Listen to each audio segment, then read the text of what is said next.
When I started out in the welding industry, I used a Harbor Freight welding helmet, but after my first paycheck, I decided to ask some very experienced coworkers what helmet they recommended, and I ended up getting the ESAB Sentinel.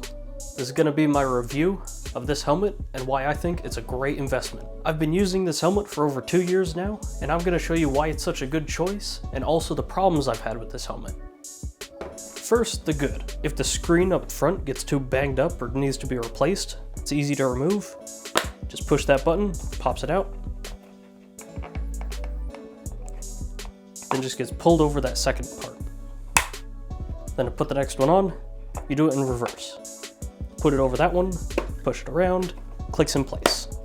It's got a very conveniently placed grind button. You push that button, it turns off the auto darkening, and this helmet just essentially turns into a grinding shield. Also on the inside, it has a touch screen. You hit this little display button in the corner. It'll show you everything happening with the helmet.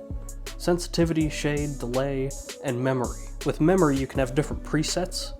You can have up to 8 different presets. So one for TIG, one for MIG, one for stick, one for plasma cutting, and it also shows you how much battery is in the helmet. The battery life lasts about a year and a half. I think the only reason I had to replace the battery was because I left it in my truck facing the sun, so it was on for several hours a day. I could have probably lasted about a year and 3/4 to maybe 2 years before replacing the batteries. Next up, the headrest on this helmet is incredibly customizable. It has 4 different resting spots for your head, so you can adjust this to be tighter or looser. One part that kind of annoyed me was the knob. When you close it, it's very ratchety, but over time that goes away and you don't notice it as much. If that ratcheting would annoy you, that could be a problem. This is also a very low profile helmet, so if you need to do a lot of welding in tight areas, this is a great helmet for that. I've done so much welding with this helmet in tight areas. Now a big problem I have with this helmet is when it is on grind mode, I have it set to grind mode right now, it has a little light in here that'll blink, indicating it's on grind mode. But after a few minutes, that light stops blinking at a consistent rate. So you'll have the helmet down, you'll be ready to weld, not knowing it's on grind mode because the light hasn't blinked in a while. And as soon as you go to strike that arc, it'll blink. That's one thing to keep in mind, that isn't consistent after a certain time. The second problem I had with this helmet isn't all that bad if you like to flip your helmet down just by nodding your head. I personally like to use my hand to pull the helmet down over my head. I'm weird. This helmet, after about a month, I would crank down this knob nice and tight, and it would slowly fall over my face. So I'd have to go back and crank this down again.